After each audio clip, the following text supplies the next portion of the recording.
presentation contains current opinions of Moe Ansari, Chief Investment Officer of Compak Asset Management, a registered investment advisor, and are subject to change. Nothing in this presentation should be considered investment advice. We make no assurance that Moe's opinions or illustrations will accurately predict future prices or financial markets. In no event is past performance a guarantee of future performance. A detailed disclosure can be found at the end of the presentation. And now here's Moe.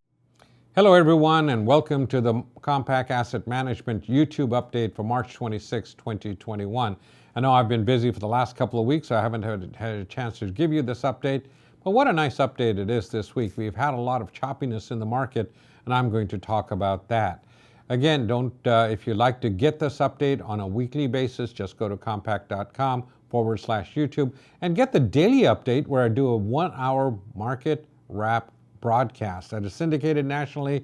All of you can simply download the app from the Apple Store and get that automatically every day, where you can see we've got some great guests on a daily basis and my opinions on a daily basis. So simply go to Market Wrap with Moe Ansari in the App Store, type that in, and you will get the free updates and the free broadcast on a daily basis.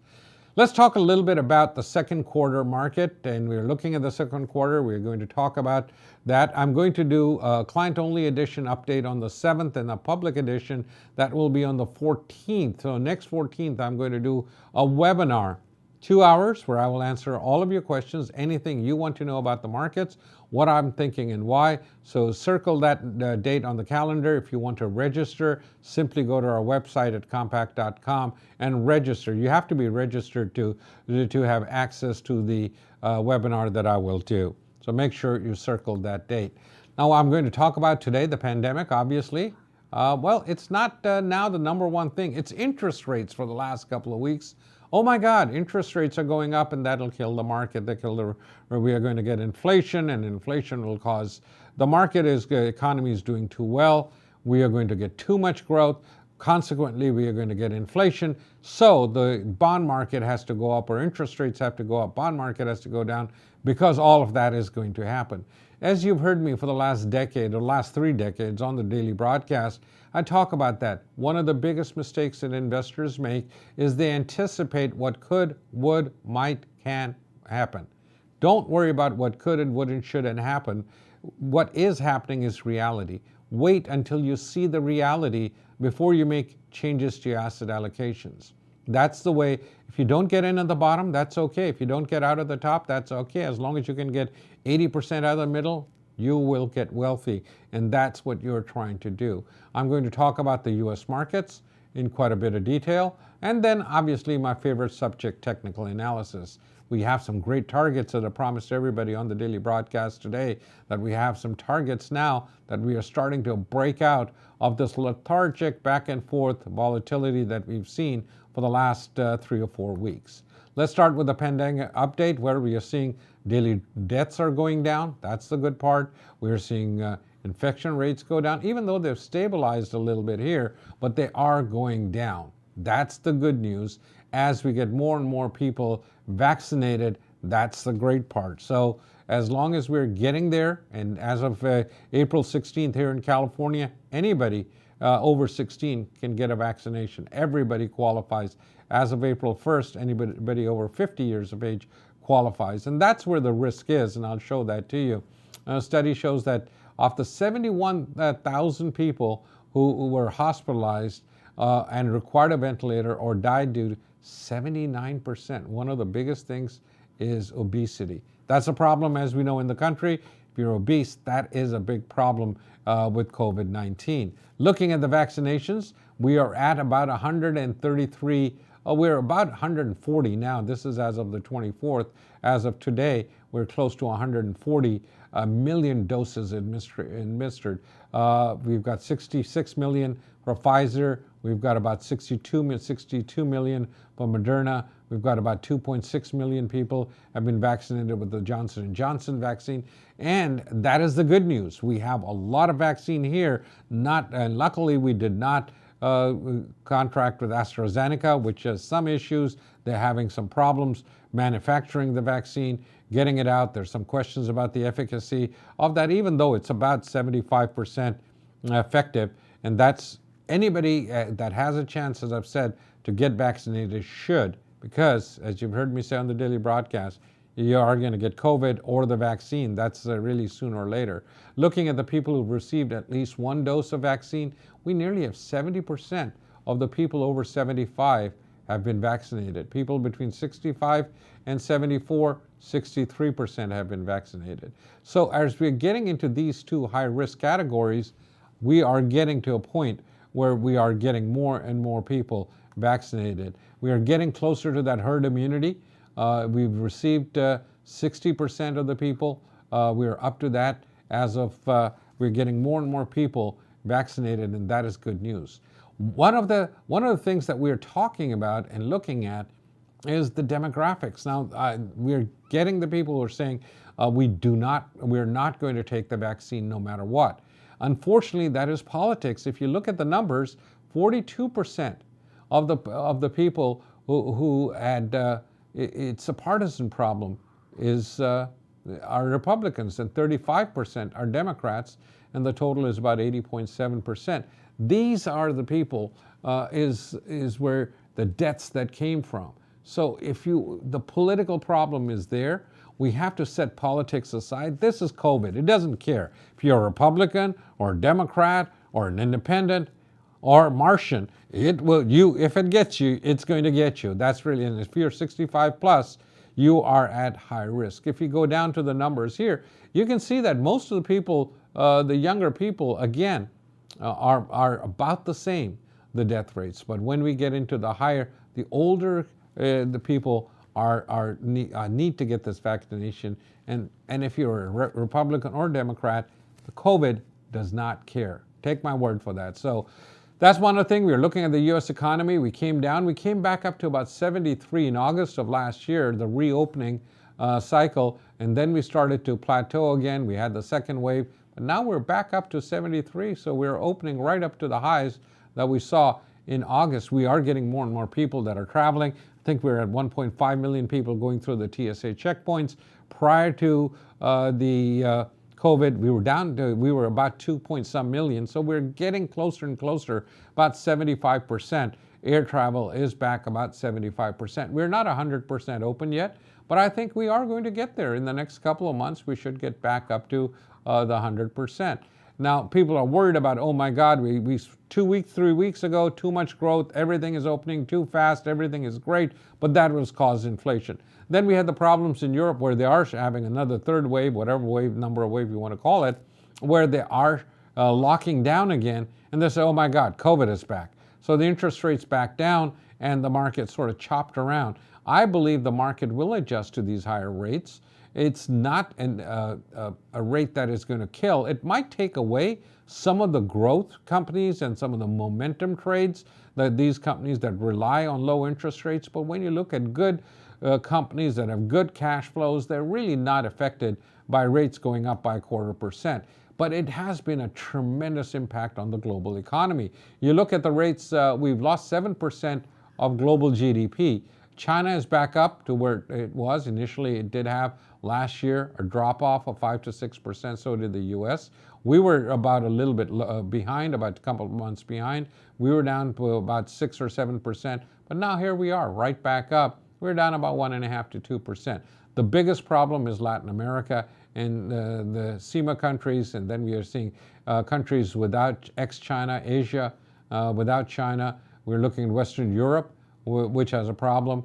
And again, that's where the problems are. The biggest problem in Latin America, Bolsonaro has said, hey, if you stop being a sissy and don't worry about COVID, that's one of the countries that is really exploding the death rate.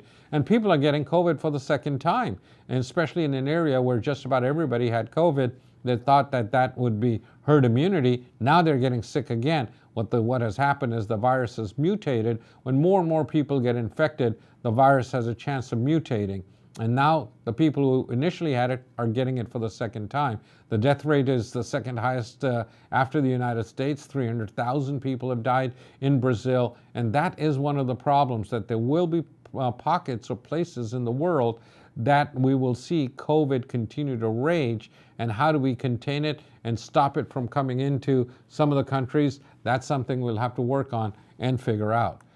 Looking at value versus growth, we are starting to see value. Whenever interest rates go up, Growth goes down, value goes up. You can see rates going up. That's where the problem came in. When rates come down, growth comes down also. So rates, if they do go up a little bit, I think this rotation out of growth into value will continue. As I talked about last year on the daily broadcast on Market Wrap, where I said last September, small cap value. When we look at emerging markets, I still think those are the places to be. Not that you sell all your technology, that's not what I would do, but I think, as I showed you on the quarterly webinar, that I expected about 5% growth in growth and about 20% in the other 495 stocks, 5% in FANGs, 20% in the others. When you average it out, we get somewhere around 10, 11% growth in the S&P. And that's what I'm looking for 2021. How do we get there? We are going to see volatility. People who have got too much technology, they're going to get hurt. People who are buying all the reopening trades, expecting that's going to take off. Yes, it will come back, but it will take time. People who are buying some of the cruise lines, expecting, oh my God, we could see another lost summer for the cruise lines. Last summer, nobody went on a cruise, obviously. This summer, if Europe continues to go the rate it is, very few people are going to go. The largest customers for cruise lines are the United States, and people from the United States will not take those cruises. So some of the areas are going to continue to lag. Other areas are going to come back, especially domestic travel. Domestic travel, I think, is going to do well, and airlines domestically. One of the subjects that I talked about in detail, especially on Thursday's broadcast, was Bitcoin and crypto. I think this is a trend that is just starting to take hold in the world. It is going to be something that is going to impact a lot of it. I mean, Jack Dorsey sold his first tweet as an NFT for $2.9 million. What are NFTs? What are things? And we had some great meetings that I had with Fidelity, which is going to launch their own Bitcoin ETF. Probably they've applied for it.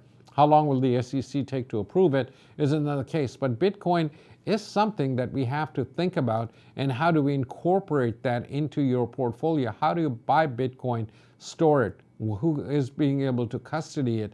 Those are the questions that need to be answered. You can buy a couple of those ETFs, but they are not 100% correlated. I was looking at some of them. The best correlation I've seen with Bitcoin is about 80%. But if we can get something that follows Bitcoin, I believe that it is something that is going to really impact us. How it's going to play out, no one knows yet. But it is just in the beginning stages, and we have to consider adding that to your portfolio. You look at some of the countries that have already launched the digital currency. The Bahamas has the sand dollar.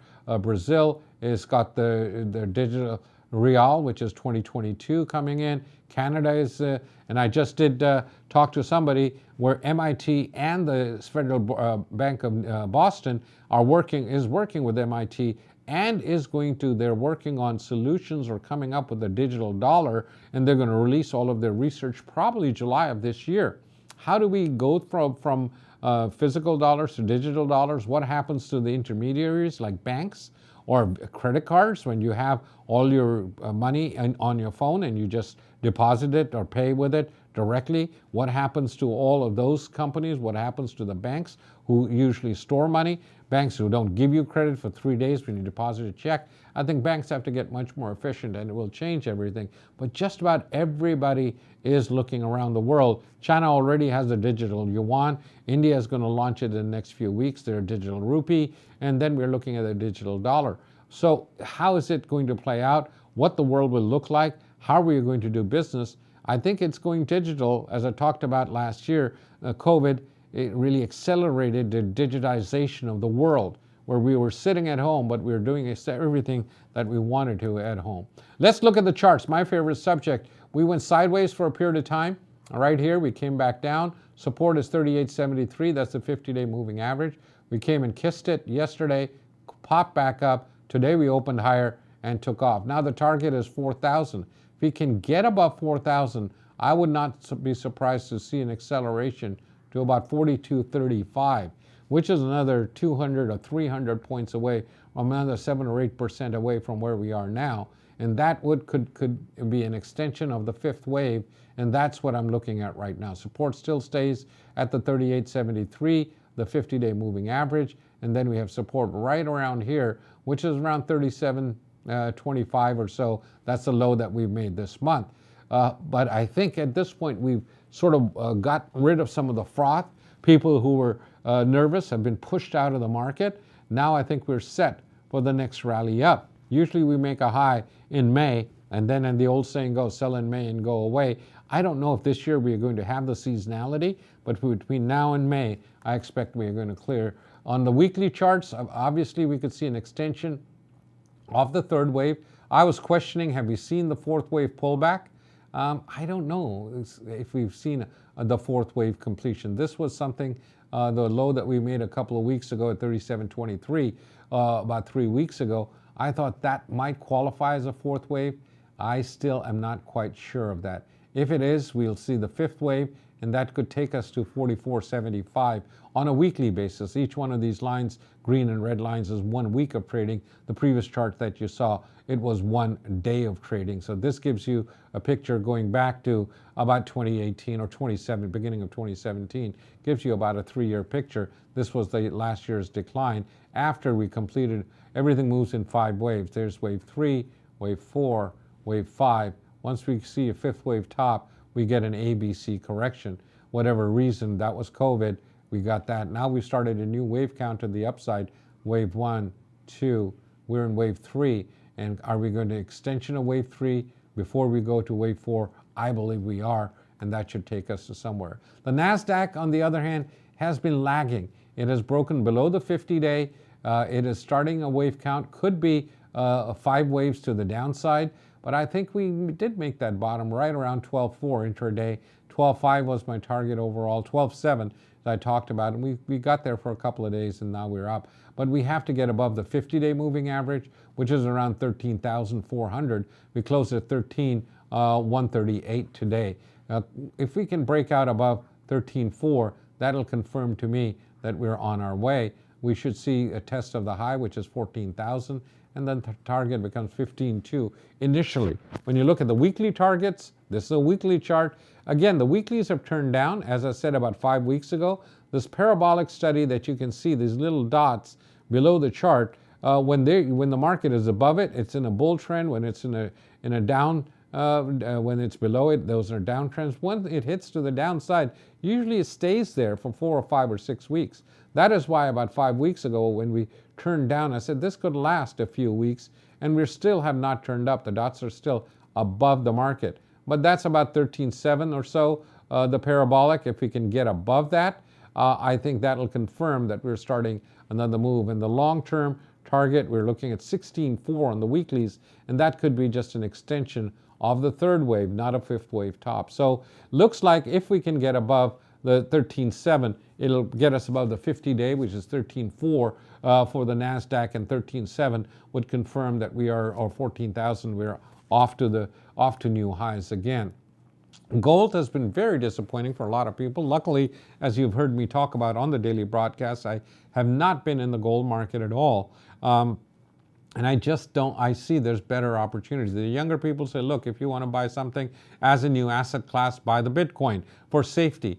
Inflation, people are saying, well, inflation is coming, gold will go up. But again, that is in anticipation that inflation is going to come. We haven't seen it yet. We did break support right about here. We got up to got low as 1675, and then we popped back up. But I still think we're headed. If we break 1675, there's a little bit of support around 1600, but then the real support comes in around here, which is about 1450. That is a long ways from where we are now. Will gold go to 1450? I don't know. But if it does break 1675, I would not like that picture at all, and that's why I'm not in gold. Emerging markets, I've talked about that a lot. I think they've gone through a nice pullback. We saw a third wave top. We've seen a fourth wave pullback. I gapped up today. If we can get above this 56 area, which is resistance right now, the 50-day moving average, then we should be headed to new highs. The target is somewhere around here, 62, and we closed at 52 today. So that's about a 20% higher move that you could see in the EEM, and those are emerging markets, and this is a daily chart. These are, again, my opinions, the way I'm interpreting these charts. Just because I say so, market does whatever it wants to. You have to look at your own risk profile and make sure that you have the right allocation, and we do that absolutely free for you. All you have to do is go to our website, compak.com, click on the button Get Started, and you can get a free review of your portfolio. Russell is another area of the market that I particularly like. I don't know, again, this week we saw the market come back and literally tested the lows that we made earlier on this year, and it was down as much as 10% in correction territory.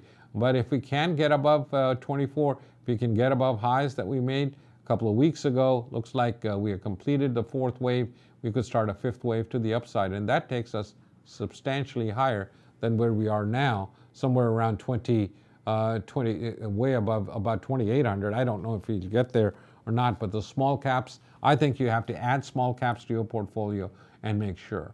That's the way I'm looking at the charts. Don't forget to sign up for the webinar, the 2-hour webinar that I'm going to do. It's all you have to do is go to compak.com and register. It's going to be there. That's the update for this week. Thank you for tuning in. I will be back with you the next week. Until then, good trading.